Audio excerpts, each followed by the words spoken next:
अस्सलाम वालेकुम एवरीवन। आज हम बात करेंगे बेटा केमिकल बॉन्डिंग की और इम्पोर्टेंट टॉपिक्स जो अक्सर नीट और जेईई एग्जामिनेशन में पूछे जाते हैं। जैसे हाइब्रिडाइजेशन हुआ, हाइब्रिडाइजेशन में हम शिप्स फाइंड करते हैं, ओके, बॉन्ड पेयर और लोन पेयर वो सब। जैसे वेस्पर हुआ, वेस्पर से हम शेप्स निकालते हैं। एंड बेट्स रूल, ड्रैगोज रूल, इसी तरह एमओटी, मॉलिक्यूलर ऑर्बिटल थ्योरी, जितने भी इंपॉर्टेंट टॉपिक्स हैं रिगार्डिंग केमिकल बॉन्डिंग, वो सब हम आज इस वीडियो लेक्चर में डिस्कस करेंगे। So let's start. देखो बेटा, सबसे पहले आपको पता है कि केमिकल बॉन्डिंग में कोई भी मॉलिक्यूल अगर है तो वो चाहता है कि उसका ऑक्टेट कंप्लीट हो। क्या हो? Octet complete. सो ऑक्टेट एक बेसिस है किसी भी मॉलिक्यूल की स्टेबिलिटी को प्रिडिक्ट करने के लिए, ठीक है, कि any molecule wants to share the electrons और लूज और gain electrons in order to complete its octet. अब यहां से क्वेश्चन किस तरह बनता है बेटा? यहां से एनसीईआरटी तीन क्वेश्चंस पूछती है। One is called the electron deficient, electron deficient, और सेकेंड इज इलेक्ट्रॉन रिच, वो क्या होता है बेटा? And third is electron precise, electron precise.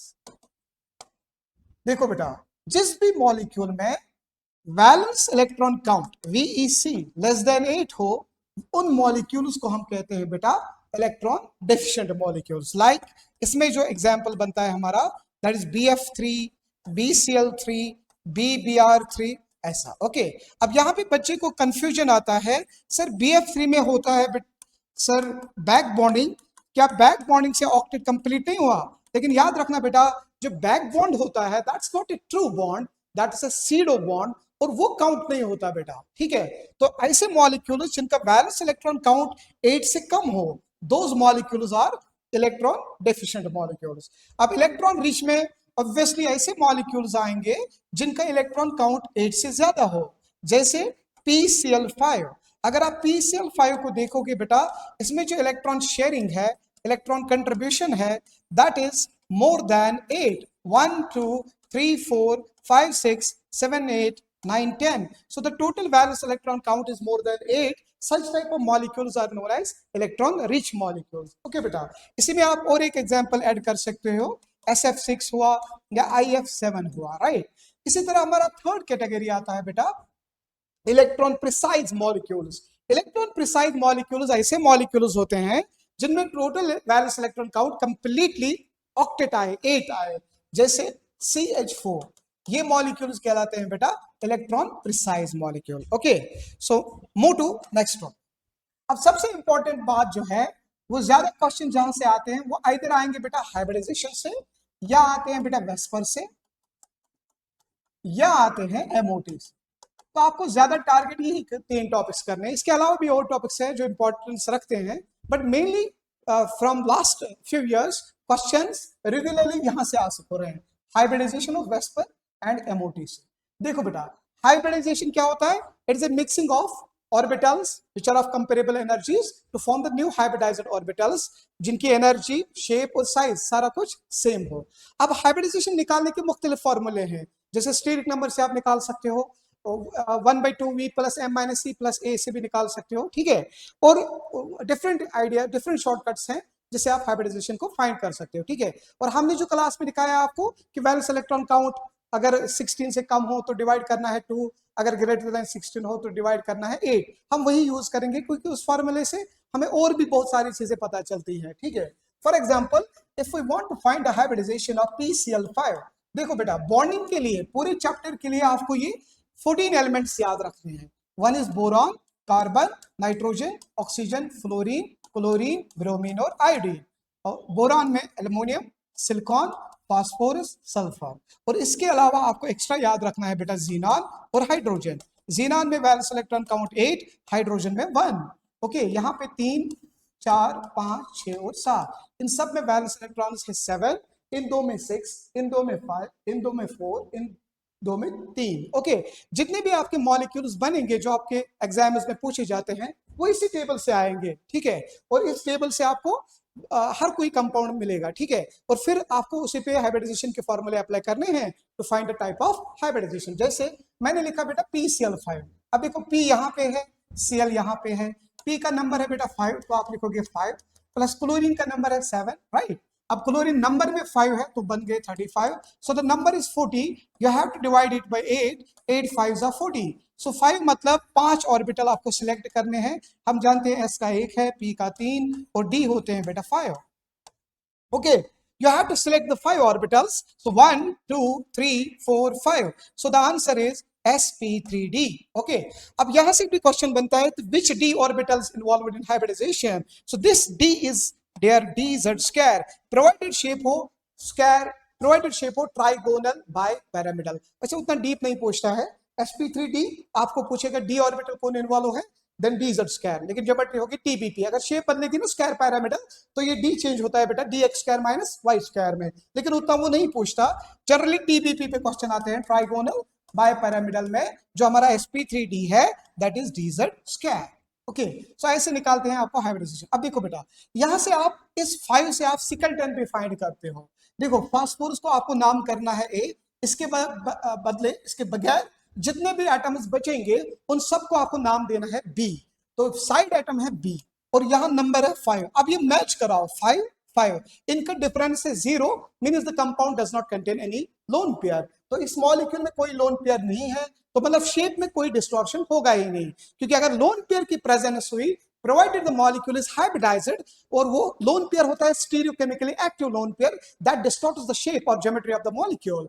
लेकिन यहाँ पे जो मॉलिक्यूल है PCl5 that does not contain any lone pair, hence the shape is perfect, shape में कोई डिस्टॉर्शन नहीं होगा और ये मॉलिक्यूल रहेगा बेटा सिमेट्रिकल। सिमिलरली अगर हम कोई भी मॉलिक्यूल ले लें जैसे XeO2F2, ठीक है, अब जहां कहीं पे भी आपको जीनान दिखे, जीनान इन कंपाउंड्स को कहते हैं द कंपाउंड्स ऑफ जीनान, इनमें सेंट्रल एटम की तरह काम करता है बेटा जीनान, तो अब सबसे पहले इस जीनान को नाम देंगे ए, जितने भी बाकी एटम्स बचेंगे चाहे वो सेम हो या डिफरेंट हो उनको आपको नाम देना है बेटा B, so 2 + 2 = 4, so it is AB4। बस अब हमें लोन पेयर ढूंढने हैं, you have to apply the formula. Xenon के वैलेंस इलेक्ट्रॉन हुए 8, ऑक्सीजन के हुए 6, तो 2 के बन गए 12, 7 7 + 14, सो इट इज 14 + 20 12, ये हुआ 16, 20 इट इज 34, राइट। 34 को डिवाइड करो बेटा 8, 8 4 = 32, तो बचा 2, 2 को डिवाइड करना है 2 से, 2 1 = 2, 4 + 1 5, so the answer is sp3d। तो इसका आंसर बनेगा क्या बेटा sp3d। अब यहाँ पे देखिए नंबर आया 4, नंबर 5, तो इसमें एक लोन पेयर होगा, तो the molecular skeleton is AB4L। ऐसे आप नंबर ऑफ लोन पेयर्स भी फाइंड कर सकते हो। सिमिलरली अगर हम कोई कैटायन या एनायन टाइप मॉलिक्यूल ले लें जैसे NH4 पॉजिटिव, राइट। अब नाइट्रोजन के वैलेंस इलेक्ट्रॉन हुए 5, हाइड्रोजन के हैं बेटा 4, अब प्लस जो है प्लस मतलब इलेक्ट्रॉन लॉस हुआ है और इलेक्ट्रॉन लॉस होता है सेंट्रल एटम से, सो 5 + 4 - 1 it is 8, right. So electron count is less than 16, तो आपको डिवाइड करना है बेटा 2 से, सो 2 4 = 8, 4 मतलब 4 orbital S1p3, so the hybridisation is sp3। अब मॉलिक्यूलर स्केलेटन की तरफ देखें और लोन पेयर काउंट भी देख सकते हैं, नाइट्रोजन ये हुआ हमारा A, हाइड्रोजन ये B, यहाँ 4 और यहाँ पे भी 4, so the difference is 0, means the molecule does not contain any lone pair, right dear। ऐसे ही आपको करना है एंट्रेंस में भी।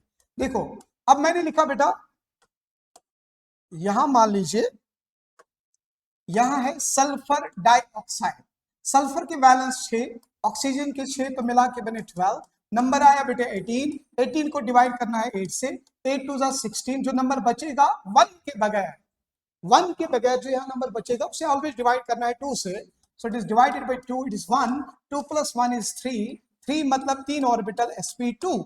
अब यहाँ पे आप स्केलेटन का नाम लिखिए, सल्फर हुआ हमारा A, ऑक्सीजन हुआ हमारा B, so it is AB2, number 3 number 2 difference 1, so it is AB2L। Okay, ऐसे ही आपको मॉलिक्यूल्स की हाइब्रिडाइजेशन और उनमें लोन पेयर्स फाइंड करना है। Okay, so move to next topic. देखो इसी तरह बॉन्डिंग में पूछा जाता है बेटा hydrolysis, hydrolysis of inorganic molecules या इनऑर्गेनिक कंपाउंड्स। जैसे देखो बेटा हाइड्रोलिसिस के केस में मैं आपको एक तरीका बताऊंगा जिससे आप किसी भी मॉलिक्यूल में ये जान सकते हो कि हाइड्रोलिसिस होगा या नहीं होगा और प्रोडक्ट कौन सा बनेगा। ठीक है, हाइड्रोलिसिस के लिए रूल लगेगा बेटा, सबसे पहले आपको लोकेट करना है, you have to locate the positive centre, you have to locate the positive centre. आपको क्या ढूंढना है बेटा, पॉजिटिव सेंटर ढूंढना है। लेकिन इसका ये मतलब नहीं है कि पॉजिटिव सेंटर हमेशा सेंट्रल एटम होना चाहिए, नहीं, ये साइड एटम भी हो सकता है, लेकिन आपको ढूंढना है सिर्फ पॉजिटिव सेंटर। अब अगर इस पॉजिटिव सेंटर पे जो आपने लोकेट किया है, अगर इस पे होगा बेटा वैकेंट p ऑर्बिटल और वैकेंट d ऑर्बिटल, अगर पॉजिटिव सेंटर पे वैकेंट p हो या वैकेंट d ऑर्बिटल हो, तो याद रखना बेटा उसमें 100% कंफर्म होगी हाइड्रोलिसिस, अदरवाइज नहीं होगी हाइड्रोलिसिस। ओके, स्पेशल केसेस है कहां पे होती है, लेकिन मेन रूल यही है बेटा, you have to locate the positive centre and then find a vacant p और vacant d on that positive centre. अगर दोनों कंडीशंस फॉलो हो जाएंगी, देन नो कि उस कंपाउंड्स, उन कंपाउंड्स में होगी बेटा हाइड्रोलिसिस। फॉर एग्जांपल अगर मैं लिखूं, देखो डियर, अगर मैं लिखूं NF3, अब आप जानते हैं नाइट्रोजन और फ्लोरीन में इलेक्ट्रोनेगेटिविटी किसकी ज्यादा है, फ्लोरीन की, तो ये हुआ बेटा नेगेटिव, ये पॉजिटिव, तो ये आया पॉजिटिव सेंटर। अब हम जानते हैं nitrogen belongs to second period, अगर ये सेकंड पीरियड का है तो इसमें कभी भी वैकेंट डी होता ही नहीं है। ओके, नेक्स्ट वैकेंट पी तो बनता ही नहीं, क्योंकि नाइट्रोजन का एटॉमिक नंबर है 7, it is 1s2 2s2 2p3, so 2s भी ऑक्यूपाइड है और 2p भी ऑक्यूपाइड है, means there is absence of vacant p orbital. So अगर हम NF3 का रिएक्शन वाटर के साथ करें तो आपको लिखना है बेटा नो हाइड्रोलिसिस और नो रिएक्शन। लेकिन अगर हम NCl3 को देखें, NCl3 को, NCl3 की रिएक्शन अगर हम वाटर के साथ करें तो देखो बेटा N और Cl में कंपैरेटिवली इलेक्ट्रोनेगेटिविटी नाइट्रोजन की मानी जाती है ज्यादा, तो ये हुआ नेगेटिव, ये हुआ हमारा पॉजिटिव। अगर ये पॉजिटिव सेंटर है तो chlorine belongs to third period, right dear, तो इसमें कंफर्म होगा बेटा वैकेंट d ऑर्बिटल। इसमें कौन सा ऑर्बिटल होगा बेटा, वैकेंट d ऑर्बिटल। अगर इसमें वैकेंट d ऑर्बिटल है तो हमारा आंसर है कि हाइड्रोलिसिस इज प्रेजेंट देयर, तो इस कंपाउंड की हाइड्रोलिसिस होगी। अब प्रोडक्ट बनाने का तरीका देखो बेटा, आपने लिखा N, ये Cl, ये Cl, ये Cl, ये positive positive positive, you know that कि वाटर में आप आयोनिक फॉर्म लिख सकते हो इस तरह H पॉजिटिव OH नेगेटिव। अब देखो Cl पॉजिटिव, ये तो यहां आएगा बेटा 3 नेगेटिव। अब पॉजिटिव को आप नेगेटिव के साथ इंटरैक्ट कराइए और इस पॉजिटिव को आप वाटर के नेगेटिव के साथ इंटरैक्ट कराइए, ठीक है, तो Cl पॉजिटिव एक OH नेगेटिव के साथ कंबाइन होके क्या बनाएगा बेटा HOCl। सिमिलरली ये Cl नेगेटिव, ये Cl पॉजिटिव OH नेगेटिव से के साथ इंटरैक्ट करेगा तो फिर से बनेगा HOCl, तो टोटल HOCl बनेंगे 3 प्लस 3 नेगेटिव 3 कैटायन को ट्रैप करेगा तो बाय प्रोडक्ट बनेगा बेटा NH3। इस तरह आपको हाइड्रोलिसिस टैकल करना है, ठीक है डियर। फॉर एग्जांपल अगर आपको हाइड्रोलिसिस करना है मार्शल एसिड का H2S2O8, ठीक है, ये ब्लॉक केमिस्ट्री के क्वेश्चन है, अक्सर आते हैं एग्जाम में, ठीक है, H2S2O8। अब बच्चा पहले यही पे अटक जाता है, यार स्ट्रक्चर कैसे ड्रा करूं, इसमें कौन सा लिंकेज है। इसके लिए शॉर्टकट है बेटा, सबसे पहले आपको फाइंड करना होता है peroxide linkage and oxo linkage. Peroxide linkage होता है जब calculated oxidation number maximum oxidation number से ज्यादा हो, राइट। अगर calculated oxidation number maximum oxidation number से ज्यादा है तो याद रखना उस कंपाउंड में होगा बेटा पेरोक्सो लिंकेज। लेकिन अगर कैलकुलेटेड ऑक्सीडेशन नंबर बराबर हो मैक्सिमम ऑक्सीडेशन नंबर के तो उस कंपाउंड में होता है बेटा oxo linkage, element oxygen element. Okay, अब ये कैलकुलेटेड ऑक्सीडेशन नंबर क्या है, मैक्सिमम ऑक्सीडेशन नंबर क्या है, ये देखिए बेटा, हम जानते हैं जो हमारा सेंट्रल एटम है दैट इज सल्फर, और सल्फर का ग्रुप नंबर आता है 6, इसका मैक्सिमम ऑक्सीडेशन नंबर है बेटा +6, ये हुआ इसका मैक्सिमम ऑक्सीडेशन नंबर। अब जो आप रेडॉक्स में जैसे आप कैलकुलेट करते हो ऑक्सीडेशन नंबर, उसी को हम कहेंगे बेटा कैलकुलेटेड ऑक्सीडेशन नंबर। सो कैलकुलेटेड ऑक्सीडेशन नंबर जिसका निकालना हो that's x, it is 2x + 8 × -2 + 2 = 0, so it is 2x 8 - 2 -16 + 2 -14 that is +14, तो x आएगा बेटा 14/2 that is +7। तो इस फॉर्मूले से हमें पता चला कि कैलकुलेटेड ऑक्सीडेशन नंबर जो है वो मैक्सिमम ऑक्सीडेशन नंबर से ज्यादा है, तो इस कंपाउंड में कंफर्म होगा पेरोक्साइड लिंकेज, राइट डियर। और अगर आपको पेरोक्साइड लिंकेज का नंबर निकालना हो, नंबर ऑफ पेरोक्साइड लिंकेजेस, तो उसका फार्मूला होता है बेटा calculated oxidation number minus maximum oxidation number divided by, अगर सेंट्रल एटम 2 है तो डिवाइड करना है बेटा 1, अगर सेंट्रल एटम 1 है तो डिवाइड करना है 2। फॉर्मूला ऐसा ही है, calculated oxidation number is 7, maximum oxidation number is 6 divided by 1, सो 1। सो इस कंपाउंड में होगा बेटा एक पेरोक्साइड लिंकेज। अब देखो वो पेरोक्साइड लिंकेज, ये है बेटा H2S2OA, this is the linkage SOOS। Okay, अब ऑक्सीजन 8 है, 2 कंज्यूम हुए, बाकी बचे 6 और हाइड्रोजन 2। अब इनको सिमेट्रिकली आप बाइफरकेट करिए, लेकिन यहाँ पे पता होना चाहिए बच्चे को कि फास्फोरस के मेन स्केलेटन में मिनिमम एक डबल बॉन्ड होगा, आपको ऑलवेज रखना है, और सल्फर के मेन स्केलेटन में आपको मिनिमम 2 डबल बॉन्ड ऑलवेज रखने हैं, ये याद रखना। फास्फोरस के मेन स्केलेटन में जब भी आप फास्फोरस का कोई भी ऑक्सो एसिड ड्रा करो तो उसके मेन एसिड में मिनिमम एक डबल बॉन्ड O आएगा, तो सल्फर के मेन एसिड में मिनिमम 2 डबल बॉन्ड O आएंगे, ठीक है। तो सल्फर के केस में यहाँ पे सल्फर है तो आपको मिनिमम डबल बॉन्ड O 2 रखने हैं, बचा A को उसको OH की तरह ड्रा करो, ये देखो बेटा ये O ये OH, so this is H2S2OA। you all know that peroxides are highly unstable, okay, peroxide linkage highly unstable होती है, दैट मीन्स अगर ये मॉलिक्यूल रिएक्शन करेगा तो इसका सबसे पहला वो बॉन्ड ब्रेक होगा जो वीक हो, and we know that the bond which is weak here is peroxide bond, ये जो बॉन्ड है ये बेटा वीक है। अब आपको क्या करना है, इसका हाइड्रोलिसिस करना है, ठीक है। तो हाइड्रोलिसिस किस तरह करें, देखो डियर, आपको ये बॉन्ड ब्रेक कराना है, वाटर का एडिशन कराइए, इसे दीजिए H और दूसरे को OH, या इसे OH या इसे H, तो बनने वाली चीज क्या बनेगी बेटा, ये बनेगा H2SO4 और ये बनेगा बेटा H2SO5, जिसे हम कैरोज एसिड भी कहते हैं, राइट डियर। अब इसमें मसला एक और हुआ कि इसमें फिर से पेरोक्साइड लिंकेज आई तो वाटर फिर से इस पे अटैक करेगा, कैसे, देखो dear, S double bond O OH O single bond OH, अगर आप फॉर्मूले से भी देखोगे ना इसको H2SO5 को, तो आपको फॉर्मूले से भी पता चलेगा कि इस कंपाउंड में एक पेरोक्साइड लिंकेज है, कैसे, देखो बेटा, कैलकुलेटेड ऑक्सीडेशन नंबर तो आएगा 5 - 2 - 10 + 2 हो गया -8 + 8, और मैक्सिमम तो 6 है, तो इसमें ऑक्साइड लिंकेज आएगी 8 - 6, एक सेंट्रल एटम तो divide 2, so it is 2/2, so 1, that's 1 linkage, okay dear. अब इसका हाइड्रोलिसिस करना है, हाइड्रोलिसिस मतलब इसको ब्रेक करना है, यहां पे क्या रखना है H, यहां पे OH, राइट डियर, यहां H,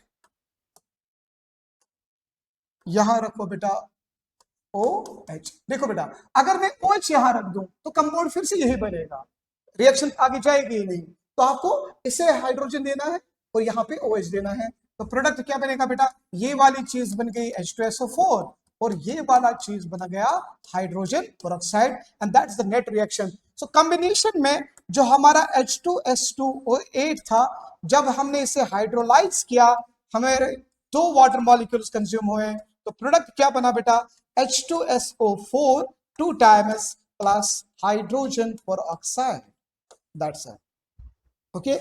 ऐसे आपको इन क्वेश्चंस को टैकल करना है, ठीक है। हाइड्रोलिसिस में ऑलवेज ये रूल याद रखना है, ठीक। मूव टू, देखो बेटा, अब हम आते हैं जहां से क्वेश्चंस एग्जाम में आएंगे, दैट्स MOT। इस साल भी आया है मॉलिक्यूलर ऑर्बिटल थ्योरी से स्टेटमेंट क्वेश्चंस आए थे, assertion reason, right dear. MOT molecular orbital theory, देखो बेटा मॉलिक्यूलर ऑर्बिटल थ्योरी में आपको सिर्फ डिस्कशन करना है बेटा डायटोमिक स्पीशीज का, डायटोमिक स्पीशीज का, ठीक है, डायटोमिक स्पीशीज का। डायटोमिक में आपको 2 चीजें पढ़नी है, एक होमो एंड सेकंड इज हेटेरो, ठीक है। बॉन्ड ऑर्डर के लिए आपको शॉर्टकट पता होगा क्योंकि वो सब जानते हैं, देखो डियर, 8 9 10 11 12 13 14 15 16 17 18 19 20, ओके।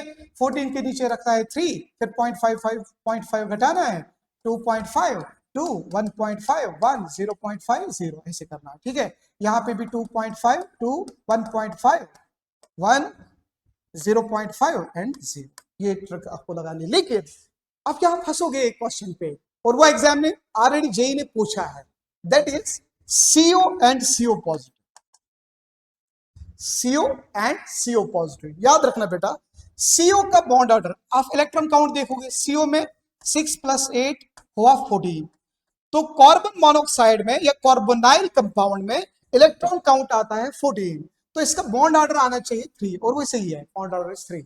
अब अगर हम CO पॉजिटिव लिखें तो यहाँ पे इलेक्ट्रॉन काउंट आता है बेटा 13, क्योंकि एक इलेक्ट्रॉन लॉस हुआ है, तो 13 का बॉन्ड ऑर्डर आना चाहिए 2.5। लेकिन CO पॉजिटिव का बॉन्ड ऑर्डर भी होता है बेटा 3, याद रखना, CO पॉजिटिव का बॉन्ड ऑर्डर भी होता है 3। अब इसके पीछे लॉजिक क्या है, कंसेप्ट क्या है, वो आपके सिलेबस में नहीं है। हायर क्लासेस में इसके लिए पढ़ाया जाता है बेटा कोल्सन्स डायग्राम। कोल्सन इसे एक्सप्लेन करता है how the bond order is 3। Little bit CO positive का बॉन्ड ऑर्डर 3 से ज्यादा होता है, क्योंकि वहां एंटी बॉन्डिंग नॉन बॉन्डिंग से इलेक्ट्रॉन जाता है, एंटी बॉन्डिंग कैरेक्टर उसका ज्यादा होता है, जिससे थोड़ा सा बॉन्ड ऑर्डर इसका बढ़ता है, ठीक है। लेकिन एम्पिरिकली आपको CO पॉजिटिव का बॉन्ड ऑर्डर मानना है 3, दैट इज CO का बॉन्ड ऑर्डर जो है सेम आंसर CO पॉजिटिव का भी है, इसका रेफरेंस हुई पे भी है ये, तो bond order is taken as 3। Okay dear, तो यहां मसला होगा कि CO और CO पॉजिटिव का देख लेना बेटा अच्छे से, कि CO पॉजिटिव का बॉन्ड ऑर्डर लाइन ट्रिक से, या अगर आप नॉर्मल MOT की कॉन्फ़िगरेशन अप्लाई करोगे तो वहां से आंसर आएगा 2.5, जो कि गलत है। The right answer is 2, the right answer is 3। Okay dear, बाकी आपको सब कुछ पता है कि ये ट्रिक कैसे लगाना है, ठीक है। जैसे अगर मैं लिखूं O2 positive, O2 negative, O2 2 negative, O2 2 positive, देखो बेटा O2 पॉजिटिव हुआ 15, तो 14 + 1 तो ये आएगा 2.5। O2 नेगेटिव हुआ 17, O2 2 नेगेटिव हुआ बेटा 18, O2 2 पॉजिटिव हुआ 14, ठीक है। ऐसे करना है आपको। फॉर एग्जाम्पल अगर आपको कहीं पे बॉन्ड ऑर्डर आए सेम, जैसे मान लो N2 negative and N2 positive, N2 negative में बॉन्ड ऑर्डर कितना आएगा, 15 का आएगा बेटा 2.5, N2 पॉजिटिव 13 का भी आएगा 2.5। अब बॉन्ड ऑर्डर आ रहा है सेम, अब कौन सा मॉलिक्यूल ज्यादा स्टेबल है, you all know that more is the bond order more stability. तब आपको बेटा इलेक्ट्रॉन काउंट पे जाना है, जिसमें इलेक्ट्रॉन काउंटिंग ज्यादा हो, इलेक्ट्रॉन नंबर ज्यादा हो, वो अनस्टेबल होगा, और जिसमें इलेक्ट्रॉन नंबर कम हो दैट स्टेबल। सो यहाँ पे इलेक्ट्रॉन काउंट आता है बेटा 13, और यहाँ पे इलेक्ट्रॉन काउंट आएगा 15, so this compound is more stable then this, I mean this molecule is more stable then this. Okay बेटा, ऐसे करना है। और यही से MOT से एक अच्छा क्वेश्चन और बनता है, that is the nature of the bond, nature of the bond, और वो दो जगह आपको पूछ सकता है, एक B2 और ये लास्ट ईयर नीट का क्वेश्चन है C2। ओके, अगर C2 को देखें, C2 में इलेक्ट्रॉन काउंट है बेटा 14, C2 में इलेक्ट्रॉन काउंट है 12, कार्बन डायटोमिक में इलेक्ट्रॉन काउंट है बेटा 12, कार्बन का एटॉमिक नंबर 6, 6 + 6 12। अब इन 12 इलेक्ट्रॉन को हमें अरेंज करना है, so sigma 1s2, sigma star 1s2, sigma 2s2, sigma star 2s2, then it is pi 2px, pi 2py, and then it is sigma 2pz, right dear? So 2 4 6 8 10 12। अब देखो बेटा, अब मुझे इसका बॉन्ड ऑर्डर निकालना है, सो बॉन्ड ऑर्डर इज, ये आपको पता है बेटा, number of bonding minus number of anti bonding electrons divided by 2। Bonding कितने हैं बेटा, 2 4 6 8, सो it is 8, minus anti bonding कितने हैं बेटा, 4, डिवाइड किससे करना, 2, so it is 4/2, so it is 2। So the bond order between C and C is 2। Okay, लेकिन क्या इनका नेचर क्या है, क्या ये दो बॉन्ड्स जो हैं, क्या ये दोनों सिग्मा है, क्या एक सिग्मा एक पाई है, या दोनों पाई है, वो आपको कॉन्फ़िगरेशन से पता चलेगा। That you will find by the help of electronic configuration by using the molecular orbital diagram। देखो बेटा, ये बॉन्डिंग, ये इसका एंटी बॉन्डिंग, बॉन्डिंग इलेक्ट्रॉन्स का इफेक्ट एंटी बॉन्डिंग कैंसिल करेगा, तो नेट बॉन्डिंग इनका कंट्रीब्यूशन होगा बेटा 0। बॉन्डिंग एंटी बॉन्डिंग इनका कंट्रीब्यूशन भी कैंसिल होगा, सो नेट बॉन्डिंग इज 0। लेकिन इनके एंटी बॉन्डिंग में जो पाई स्टार है उनमें इलेक्ट्रॉन्स नहीं है, तो इनका कंट्रीब्यूशन एंड नहीं होगा, तो बचे 4 इलेक्ट्रॉन, 4 इलेक्ट्रॉन हुए 2 बॉन्ड्स, और दोनों बॉन्ड्स बनाने वाले ऑर्बिटल हैं हमारे पाई एंड पाई। सो ये जो दोनों बॉन्ड्स होंगे ये दोनों होंगे पाई। ये लास्ट ईयर मैचिंग में क्वेश्चन पूछा था NTA ने कि C2 में दोनों बॉन्ड्स क्या होते हैं, 1 सिग्मा 1 पाई, वो गलत बात है, दोनों बॉन्ड्स पाई है, राइट डियर। इसी तरह इसका दूसरा मॉलिक्यूल जो B2 है, दैट्स ऑल्सो वेरी इंपॉर्टेंट। देखो बेटा ये लिखा हमने B2, B2 में इलेक्ट्रॉन काउंट आएगा बेटा 10, राइट। अब इसका कॉन्फ़िगरेशन देखो, sigma 1s2, sigma star 1s2, it is sigma 2s2, sigma star 2s2, then it is pi 2px। अच्छा यहाँ पे भी मसला है सर, पाई क्यों आ रहा है पहले उसके बाद क्यों आ रहा है सिग्मा? इसका रीजन है that's what we call sp mixing, okay. वो हम यहाँ पे डिस्कस नहीं कर सकते। It is pi 2py, then it is sigma 2pz, sigma 2pz, okay dear। Electron count is 10, so 2 4 6 8, ये डिजेनरेट सेट है 1 and 1। अब अगर हम बॉन्ड ऑर्डर एम्पिरिकली निकालें, सो बॉन्डिंग इलेक्ट्रॉन हुए 2 4 5 और 6, एंटी बॉन्डिंग कितने हुए बेटा 4, so divided by 2, so it is 2 by 2, it is 1। So the bond order between boron and boron is 1। लेकिन लेकिन लेकिन यहां मसला है बेटा, बॉन्ड ऑर्डर 1 है, इनका कंट्रीब्यूशन तो कैंसल हुआ, राइट।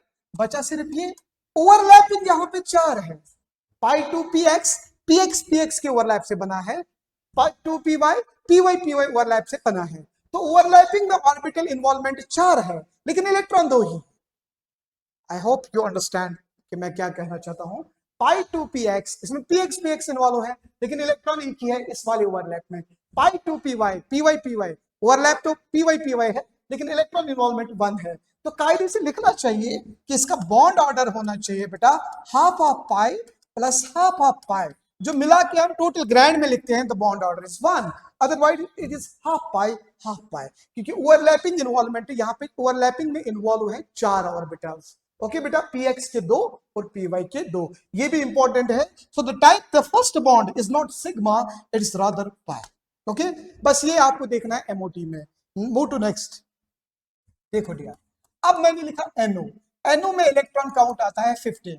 अब अगर आपने वो फार्मूला लगा दिया, कौन सा फार्मूला जो हम यूजुअली पढ़ते हैं कि 14 इलेक्ट्रॉन के लिए ये फार्मूला नाइट्रोजन वाला लगाना है, एंड बियॉन्ड 14 वो गलत है। आपको देखना है कि अगर sp मिक्सिंग वाला कोई आइटम है तो आपको sp मिक्सिंग वाली फार्मूला लगानी है, that is up to nitrogen. तो यहाँ पे है वो n, तो आपको सिग्मा वाला फार्मूला लगाना है। सिग्मा मतलब पहले पाई, उसके बाद sigma, that is sigma 1s, sigma star 1s, sigma 2s, sigma star 2s, then it is pi 2px, pi 2py, then it is sigma 2pz, right? Then it is pi star 2px, and finally pi star 2py, and last में आता है बेटा sigma star 2pz। अब देखो बेटा electron 15 है, 2 4 6 8 10 12 14 15। अब यहाँ पे ये इलेक्ट्रॉन जो आ रहा है लास्ट ऑर्बिटल में, जहां पे इलेक्ट्रॉन खत्म हो, उसे हम कहते हैं बेटा होमो, हाईएस्ट ऑक्यूपाइड मॉलिक्यूलर ऑर्बिटल। और पहला वो ऑर्बिटल जिसमें इलेक्ट्रॉन ना हो, उसे हम कहते हैं बेटा LUMO, lowest unoccupied molecular orbital. ये सब चीजें आपको देखनी है अपने नोटबुक पे, और फिर क्वेश्चंस प्रैक्टिस करने हैं, यहीं से क्वेश्चंस बनेगा, ठीक है dear. So this is all about MOT, okay. Next, अब देखो बेटा, अब ये मॉलिक्यूल जो है PCl5, ये भी ऑलरेडी नीट एग्जाम ने पूछा है, PCl5। इसमें अगर हम फ्लोरीन का सब्स्टिट्यूशन करें तो PCl3F2। अब क्वेश्चन आता है बेटा फ्लोरीन कहां पे रखें, क्योंकि आप जानते हो इस मॉलिक्यूल में 2 पोजीशंस हैं, okay, axial positions and equatorial. Equatorial में एस कैरेक्टर ज्यादा होता है क्योंकि ये sp2 हाइब्रिडाइजर होते हैं। एक्सियल में एस कैरेक्टर की कोई जरूरत ही नहीं होती है, और होता भी नहीं है क्योंकि इसमें हाइब्रिडाइजेशन होता है बेटा PZ DZ स्क्वायर, इसमें एस कैरेक्टर होता ही नहीं है, ठीक है डियर। अब देखो बेटा, अब जो फ्लोरीन है, फ्लोरीन इसमें लगेगा बेटा Bent's rule. Bent's rule, bed के अकॉर्डिंग जो मोस्ट इलेक्ट्रोनेगेटिव एलिमेंट है, वो चाहता है ऐसी पोजीशन जहां से उसे स्नैच करना, इलेक्ट्रॉन डेंसिटी को लेना इजी हो जाए। क्योंकि एस कैरेक्टर एक्सियल पे कम है, सो फ्लोरीन वो पोजीशन अपने लिए सिलेक्ट करेगा जहां से इलेक्ट्रॉन डेंसिटी निकालना इजी हो, and that position is axial position. वो पोजीशन कौन सी होगी बेटा, एक्सियल पोजीशन। एक्सियल पोजीशन से इलेक्ट्रॉन निकालना फ्लोरीन के लिए इजी होगा, and that's what we call Bent's rule. ये बेंट ने कहा है कि फ्लोरीन ट्राइगोनल बाइपिरामिडल ज्योमेट्री में जो मोर इलेक्ट्रोनेगेटिव सबस्टिट्यूएंट है fluorine, that occupies the axial position. तो इसका सही स्ट्रक्चर बनेगा बेटा fluorine chlorine chlorine chlorine and chlorine. ये आपका सही आंसर है। ये डायरेक्ट आया था कि PCl3F2 का सही स्ट्रक्चर कौन सा है, नीचे दिए गए 4 ऑप्शन में, ओके बेटा। ये भी आपको अच्छे से देखना है। देन बॉन्ड स्ट्रेंथ ये आपको देखना है। बॉन्ड स्ट्रेंथ किसके बेसिस पे? Based upon orbital overlapping, based upon orbital overlapping. Orbital overlapping के बेसिस पे आपको बॉन्ड स्ट्रेंथ देखना है, ठीक है डियर। जैसे अगर मैं कहूं 1s का सिग्मा बॉन्ड है एंड 1s 2p का सिग्मा बॉन्ड है और 2p का सिग्मा बॉन्ड है, ठीक है बेटा। अब हमें देखना है कि इस ओवरलैप में सबसे स्ट्रॉन्ग बॉन्ड कौन है। तो आपको याद रखना है बेटा, बॉन्ड स्ट्रेंथ जो होता है that is inversely proportional to shell number, okay. And second, bond strength is directly proportional to directional character of orbitals, देखो बेटा, लेकिन डोमिनेंट रूल है शेल नंबर। अब यहां देखिए बेटा, यहां शेल नंबर 1, यहां 1, ठीक है, यहां 1 और यहां 2, यहां 2, यहां 2, तो शेल नंबर को प्रायोरिटी देनी है। मतलब ये बॉन्ड, इसको हम मार्क करें हैं, ये बी, ये सी, मतलब ये बॉन्ड जो होगा ये सबसे स्ट्रॉन्ग होगा। सो ए इज मोर इन स्ट्रेंथ।